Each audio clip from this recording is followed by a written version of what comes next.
Domingo, tapos nag-aatag sa ila sa ano naman sila na pang-asawa, basta na lang sila dili sa magaling nila dito nag-isa sa Domingo pag sa buhok, sa hapon, sila nag-isika. Pagkikusin ko magpunta sila sa aso sa Domingo at ano nila dito nag-isika sa mga kabataan.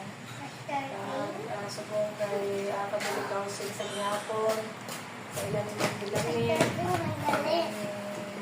Rutini, kay Clark, kay Street, kay Ganuan, ang gusto mag-aatag sa ilan na nagpupusokan na pinagayunan sa hapon, sa pagpapon, sa pulong sa Diyos, sa ilan na kanila. Ano ka man din man?